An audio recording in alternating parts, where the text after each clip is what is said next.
ماضی کی معروف پاکستانی فلم اداکارہ نادرہ کا اصل نام ملکہ فرح تھا۔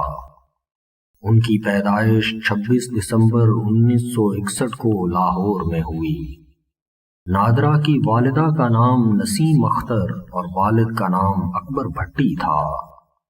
نادرہ کے بچپن میں ہی ان کی والدہ نے دوسری شادی کر لی، جس کے بعد نادرہ کی خالہ سیاں بی بی نے ان کی پرورش اور نگہداشت کی ذمہ داری سنبھالی۔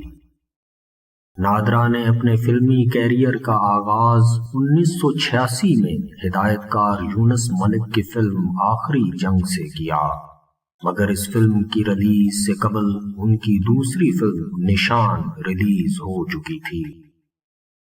ابتدا سے ہی کامیابیاں ملنے کے بعد نادرہ نے تیزی سے شہرت کی منزلیں طے کیں اور 60 کے قریب اردو اور پنجابی فلموں میں کام کیا۔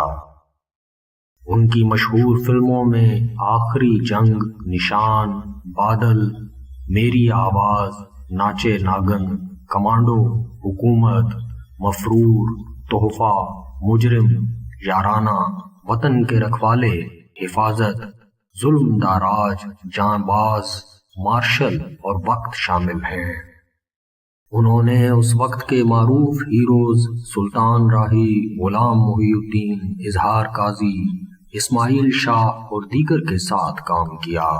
نور جہاں کی آواز میں کئی معروف گیت نادرہ پر فلمائے گئے۔ 1991 میں فلم وطن کے رکھوالے میں اداکاری پر انہیں نگار ایوارڈ دیا گیا۔ 1992 میں نادرہ نے اعجاز حسین سے شادی کی اور ان کے ہاں ایک بیٹی رباب اور ایک بیٹا علی حیدر پیدا ہوئے، لیکن نادرہ خاندانی الجھنوں کا شکار رہیں۔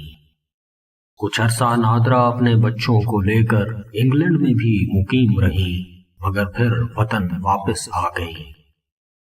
اپنی آخری فلم لیلا کے بعد نادرہ نے 1994 میں فلمی دنیا کو خیر باد کہہ دیا تھا۔ 6 اگست 1995 کو نادرہ کو لاہور کے علاقے گلبرگ میں نامعلوم افراد نے قتل کر دیا۔ اس وقت ان کی عمر 35 سال تھی۔ وہ لبرٹی مارکیٹ کے ایک ہوٹل سے اپنے شوہر اور بچوں کے ہمراہ کھانا کھا کر واپس جا رہی تھی، جب راستے میں نامعلوم موٹر سائیکل سواروں نے انہیں ڈکیتی کی کوشش کے دوران فائرنگ کر کے ہلاک کر دیا۔ نادرہ کو زخمی حالت میں لاہور کے سروسز ہسپتال لایا گیا، مگر وہ راستے میں ہی دم توڑ گئیں۔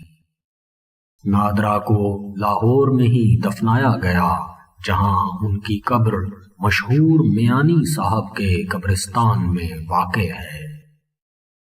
اللہ تعالی نادرہ کی مغفرت فرمائے۔